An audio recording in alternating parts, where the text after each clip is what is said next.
Hi, this is JNosek recording my course project on irritable bowel syndrome. Hi, Professor Gilroy. Today is Monday, March 14th, and it's just about 7 o'clock Central Standard Time, and I'm going to record this for you and my classmates. First of all, I'm going to talk about the etiology of irritable bowel syndrome. First of all, it's classified as a functional disease, chronic intestinal disorder, spastic nervous or irritable colon, abnormal passages of motility may exist, and also intestinal permeability increased, especially with diarrhea, and it also impairs the quality of life. The next thing I'm going to talk about is the irritable bowel, quote unquote, syndrome. It's a collection of symptoms, not just having one or two. An attack of IBS can happen at any time. No good reason why this happens. Symptoms may even change from time to time. This may be due to a number of factors, including change in the gastrointestinal GI tract motility, abnormal nervous system, increased sensitivity to pain, and unable to tolerate certain foods. Some of the causes are cytokines are cell signaling molecules that aid cell-to-cell communication in the immune responses. The exact cause of irritable bowel syndrome is unknown. It's shown that G. labelli to lead increased prevalence of irritable bowel syndrome. As I said, there is the direct intolerance to certain foods. So that's dietary intolerance. There's an enteric infection, and inflammation may alter intestinal cytones, cyto meaning the cells, and kinos meaning cell movement. And motility increases with pain sensation. Some more causes we have are bloating and distension that can occur from intolerance to foods, or to fats, Reflux has shown that small bowel gas is impaired by ingestion of lipids in patients with IBS. Poorly absorbed short-chain carbohydrates in the form of fructose may cause symptoms for those with IBS. Another cause is that single-cell bacteria are living in and on our bodies and outnumber human cells by at least 3 to 1 and as much as 10 to 1. Microbiome is defined as collecting genomes of the microbes organisms composed of bacteria, bacteriophage, fungi, protozoa that live inside on the human bodies.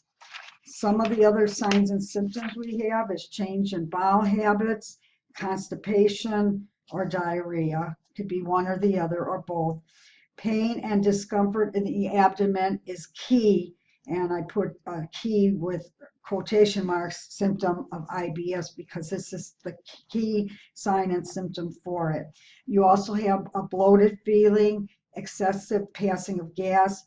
There can be found mucus in your stool, lack of energy, backache, also bladder problems, pain during sex, incontinency, nausea, poor appetite, heartburn, anxiety, and depression.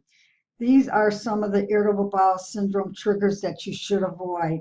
Alcohol, the fizzy drinks, chocolate, but who could give that up? Stress, which we're all under, avoiding drinks with caffeine, coffee, tea, or pop, and processed snacks like crisps and bacon. Bacteria play essential roles in development of the immune system as in newborn babies. This is just some general facts I found. 20% of all United States adults experience symptoms of IBS. Women in their 20s to 40s have seen the condition first and are twice as much more likely than men to suffer from it. Women with IBS appear to have more symptoms during their menstrual periods. It has been addressed that reproductive hormones play a role in IBS. Some other factors I also found was the organ system function that is affected is the limbic system. The limbic system is the area of the brain where stress is perceived and experienced, and this is critically involved. Stress is known to change gastrointestinal function. Neurotransmitters are also associated with IBS. Serotonin is vital to our GI function, and serotonin is also released from the epithelial cells, which stimulate nerve impulses.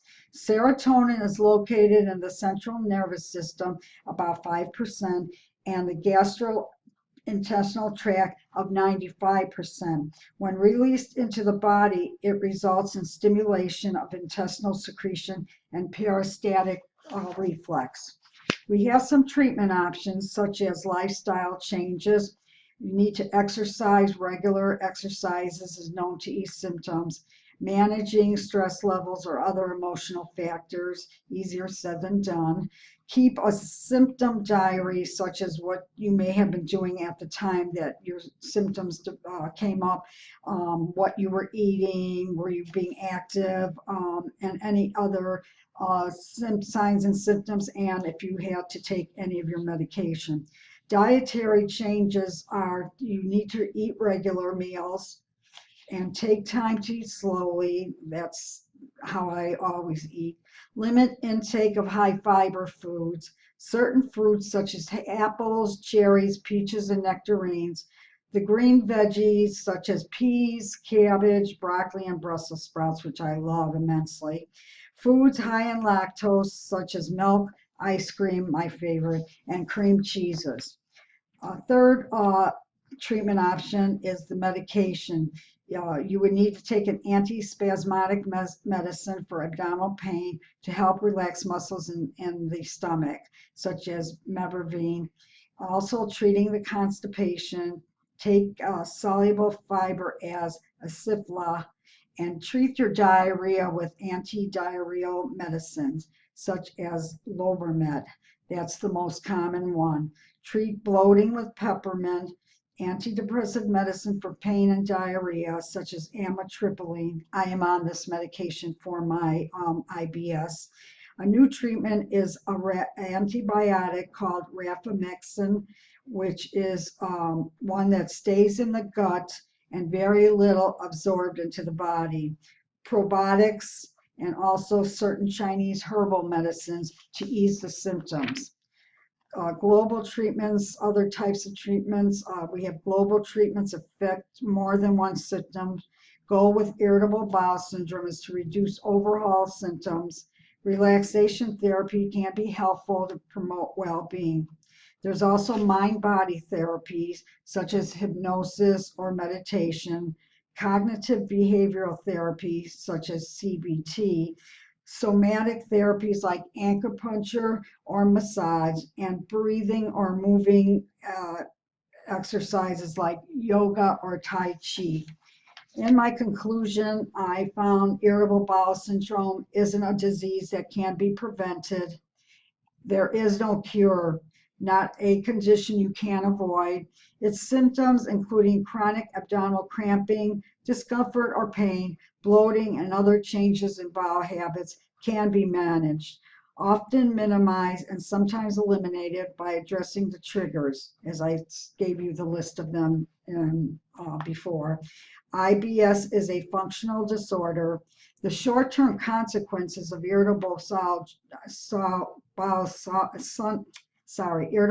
syndrome, IBS, is to treat the immediate symptoms. Long-term consequences of irritable bowel syndrome is it's a long-term condition. Symptoms come and go over time. Living with this condition can be very painful and debilitating, which can have a negative impact on your quality of life and emotional state. Getting the right medical and psychological treatment, the patient should be able to live a normal, full, and active life.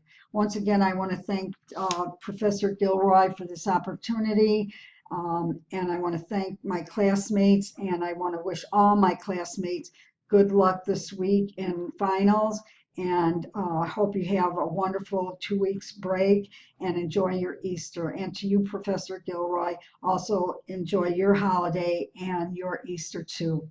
Thanks again.